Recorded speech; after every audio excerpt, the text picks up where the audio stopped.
Terakhir sebelum gue taping episode ini, udah 7,7 juta penonton yang lihat dan juga jadi film Indonesia terlaris sepanjang masa. Wow, kalau gitu, yuk kita bahas, tapi bukan polar namanya kalau nggak bahas value yang ada di dalamnya. Kenapa konten horor banyak peminatnya? Kenapa hantu Indonesia kebanyakan perempuan? Dan korban ketidakadilan? Kenapa, dan kenapa? Kalau gitu, langsung aja kita bahas di Polar, Politik Balik Layar bareng gua, Bram Herlambang, di Total Politik.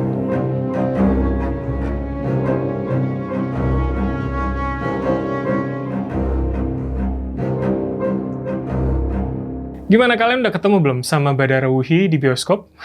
Kayak promo film jadinya ya. Ini memang menjadi salah satu film yang sebenarnya kita tunggu-tunggu sejak tahun 2020 lalu, karena thread-nya memang sempat viral di Twitter pada 2019 kalau nggak salah. Tapi karena pandemi, jadwal perilisan film ini memang sempat mundur beberapa kali. Bahkan ini membuat sebagian penonton pesimis filmnya akan laku, namun sebagian lainnya masih yakin nih kalau filmnya akan semeledak thread-nya. Dan voila!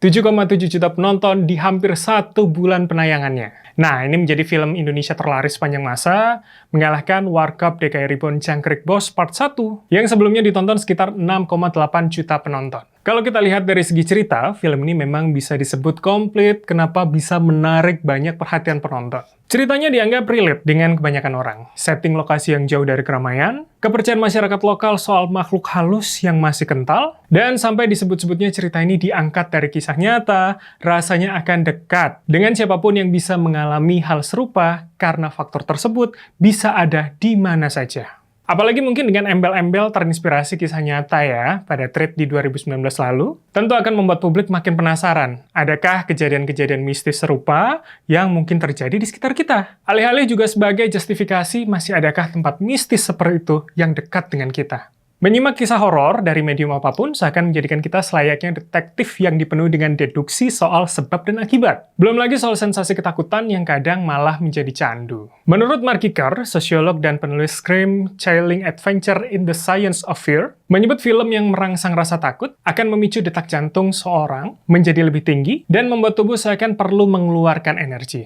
Lebih jauh lagi, Glenn Spark, profesor komunikasi dari Universitas Purdue Amerika Serikat, mengatakan orang-orang menyukai hal-hal horor karena kegembiraan yang dihasilkan, dan bukan karena kehororan itu sendiri. Bahkan sebagian orang, disebut Spark, bisa meyakinkan dirinya bahwa gambar di layar film horor tidaklah nyata. Itulah kenapa ada sebagian orang yang bisa menonton berulang-ulang kali, namun juga ada sebagian lainnya yang enggan sama sekali menonton sajian horor. Nah, ini biasanya bagi mereka yang tidak terlalu bisa mengendalikan keyakinan tadi.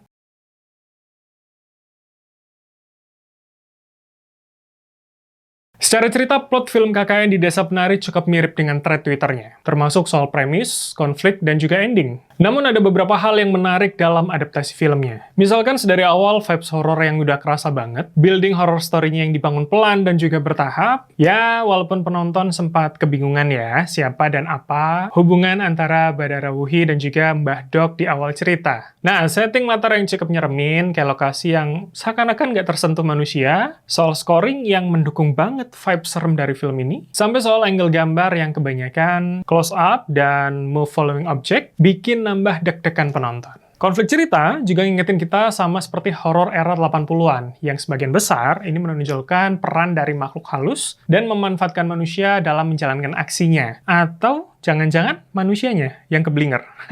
Tentu hal ini menjadi sajian fresh dari ide cerita, mengingat banyak film horor yang coba direalistiskan dalam 1 dekade terakhir. Di sisi lain, film ini sebenarnya juga tak lepas dari sejumlah kritik. Dengan judul KKN di Desa Penari, film seakan lupa juga menonjolkan kegiatan pengabdian mahasiswa sebagai kegiatan utama para karakter. Potret kegiatan yang lebih difokuskan pada kejadian mistis, yang sering kali terjadi di luar kegiatan membangun saluran air ke mata air sinden. Selain itu, identitas kedaerahan para karakter juga seakan dipaksakan. Mana ada anak daerah yang menggunakan bahasa Jawa ngoko saat berbicara dengan orang yang lebih tua. Bukankah lebih sopan menggunakan boso kromo, apalagi dengan orang yang tidak kita kenal? Keenam anak ini memang lebih cocok menjadi seanak ibu kota yang datang jauh ke pemukiman warga di tengah hutan yang super-duper minim fasilitas. Identitas karakter seakan hanya menjadi tempelan, atau lebih tepat seperti cara pandang orang urban ke penduduk rural. Sudut pandang yang agak eksklusif ya. Ups.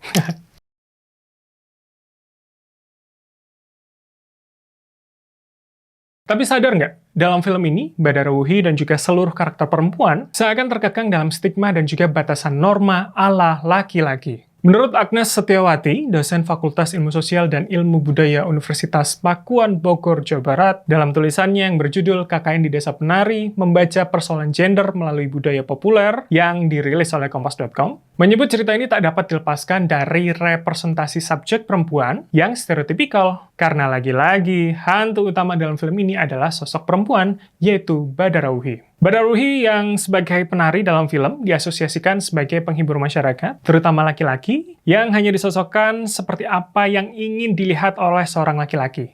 Cantik, tinggi, seksi. Agak melges nggak?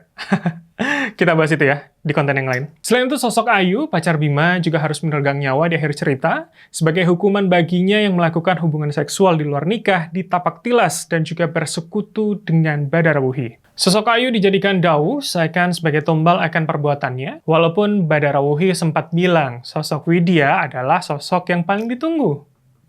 Sementara sosok pendiam, taat beribadah, seperti Nur, ini seakan menjadi juru selamat sejak awal hingga akhir cerita. Nur seakan menjadi simbol, harus taat dan juga penurut, dan tidak serebel Ayu mungkin, ini bisa menang hingga akhir cerita. Fenomena batasan sosial ala patriarki ini memang sudah lazim kita temui pada sejumlah epos hantu perempuan Indonesia. Coba aja kita lihat dari nama-nama hantu di Indonesia. Kuntilanak, Sundel Bolong, Suster Ngesot. Nama-nama yang lekat nggak sih dengan perempuan dan juga konotasi negatif? Belum lagi soal penggambaran peran dari hantu-hantu perempuan ini. Misalkan, pada Pengabdi Setan, sosok ibu harus bersekutu dengan sekte Pengabdi Setan agar bisa memiliki anak, hanya demi memenuhi desakan dari lingkungan karena secara biologis ia tak bisa memiliki anak. Apakah perempuan harus punya anak? Belum lagi hantu perempuan dalam sosok Asih yang dianggap menjadi representasi gagal dari perempuan yang hamil di luar nikah. Atau kita tarik mundur lagi, sosok si manis jembatan Ancol yang dibunuh, diperkosa, dan dirampok.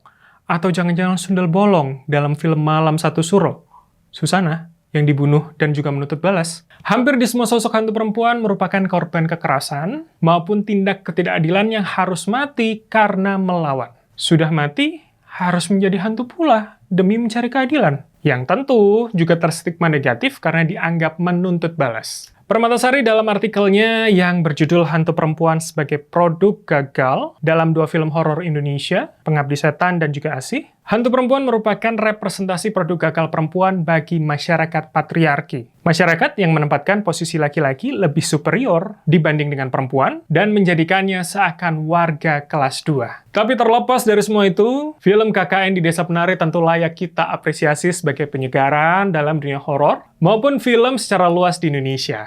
Meski masih banyak pekerjaan rumah yang harus kita benahi soal perspektif sosial, namun tak mengurangi dukungan kita pada film Indonesia.